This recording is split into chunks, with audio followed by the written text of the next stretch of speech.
जनतेच्या न्याय हक्कासाठी प्रजासत्ताक न्यूज सदैव आपल्यासोबत।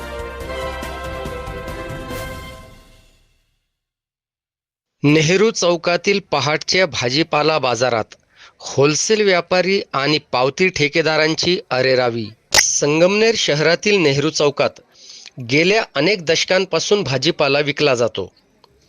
पहाटे 5च्या सुमारास तालुक्यातील विविध ठिकाणाहून शेतकरी आपला माल घेऊन येतात आणि ठोक भावाने व्यापाऱ्यांना विकतात। मग हे व्यापारी दिवसभर तो भाजीपाला किरकोळ भावाने गिरायकांना विकतात। अशा प्रकारे हे सर्व चालायचे।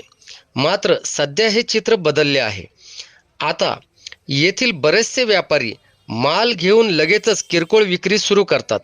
त्यामुळे सकाळच्या वेळेत येथे अवास्तव गर्दी होत आहे, त्यातच वाहनांची भर देखील। शिवाय रोजच येथे पावती ठेकेदार सक्तीने पावती फाडण्याची जबरदस्ती करतात। त्यांच्या अरेरावीला देखील सर्वजण वैतागलेले आहेत। या ठिकाणी अनेक दुकाने देखील आहेत। खरे तर दुकानदारी सकाळी 9 नंतर सुरू होते, तोपर्यंत शेतकरी आपला माल विकून निघून जातो। मात्र काही दुकानदारही आता सकाळी 7लाच दुकाने उघडू लागल्याने ते शेतकऱ्यांना सरळ सरळ सांगतात की आमच्या दुकानांसमोरून बाजूला उभे राहा, इथे उभे राहू नका, दुसरीकडे जा। इतक्या गर्दीत शेतकऱ्याला दुसरी जागा कशी मिळणार? जर येणारा प्रत्येक शेतकरी हा नगरपालिकेची पावती फाडत असेल तर त्याला त्याच्या माल विकण्याची सुविधा निर्माण करून देण्याची जबाबदारी कुणाची आहे?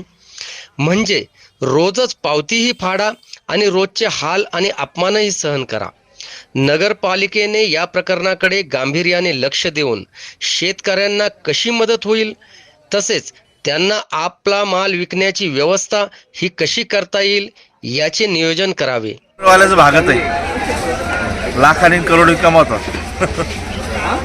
एका जाळीचे 50-50 रुपये जातात मग। तुम्हाला काय वाटतं ह्या गुजरीबद्दल? काय वाटतं बरं इथं काय व्यवस्था पाहिजे? आपण धोमडे न शिस्त ना काही। नगरपालिका फक्त आम्हाला पैसे भेटत बाद झाले, 70-80 लाख रुपये वर्षाला भेटतात। त्यानंतर कोणते टेंडर घेतं, शेतकऱ्याला जागा आहे का इथं? जागा तर उभं राहून देते नाही स्थानिक लोक। उचल म्हणते उचल, फार मारामारी होते, हाणाहाण्या होते। व्यापार 10-12 व्यापारी त्यांना वाटतं माझी आपल्या परिसरातील ताज्या घडामोडी पाहण्यासाठी आजच प्रजासत्ताक न्यूज 24ला सबस्क्राईब करा आणि 10 अपडेट तसेच लाईक अँड शेअर करायला विसरू नका। प्रजासत्ताक न्यूज सदैव आपल्यासोबत।